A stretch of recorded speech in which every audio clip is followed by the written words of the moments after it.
Well, our headline story today was global stock markets tumbling for an eighth straight session, raising fears that the world could be indeed heading for another downturn. Joining us now live from London is Rodney Shakespeare, Professor of Binary Economics.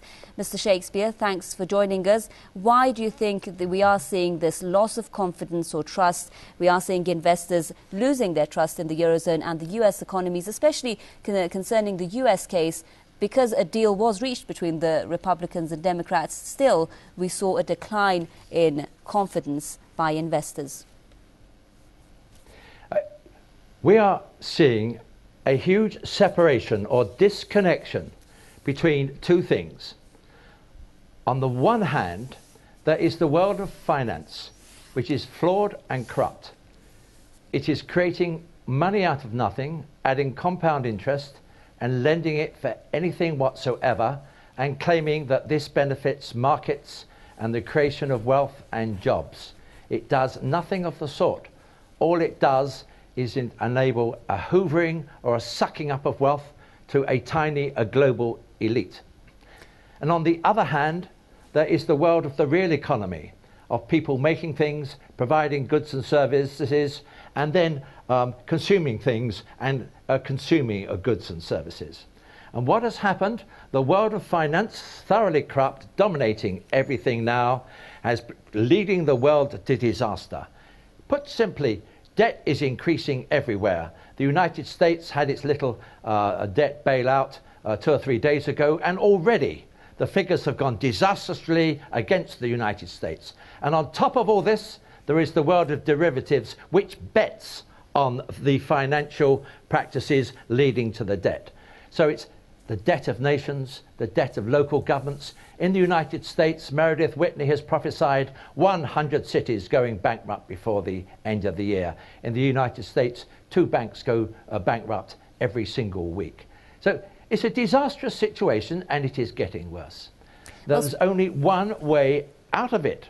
One, to recognize that the banking system is corrupt and flawed and is leading to disaster.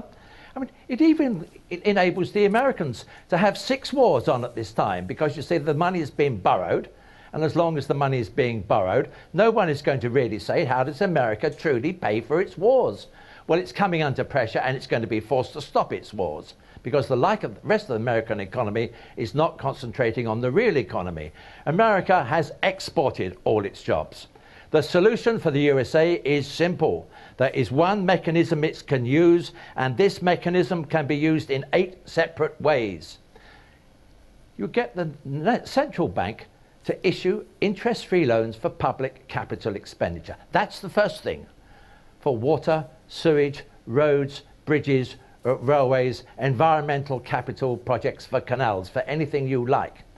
Within 6 months, as long as the projects are what's called spade ready, that's to say the planning is done and they know how to implement it in reality, that money can be out there solving the problems of the American public within 5 or 6 months. And the American unemployment figures are not 9.1%. If you include those who are discouraged and those who are on part-time jobs of 1 or 2 hours a week, it's 20 to 22%, and amongst blacks and Hispanics, it's 40%. You are seeing what must be the most, or should be the most productive economy in the world. You are seeing it going straight down the tubes, and it's bringing down the rest of the world. And there's going to be another downturn, a bit of an uplift, and this is going on for 15 and 20 years, all because of the corrupt belief that the banking system is the center of something which is efficient and which is righteous and which produces just outcomes. It's doing nothing of the sort. We must throw out these bankers, throw out their practices, and focus on that mechanism which I've just described, which has 7 other uses. Professor Rodney Shakespeare in London, thanks very much for joining us.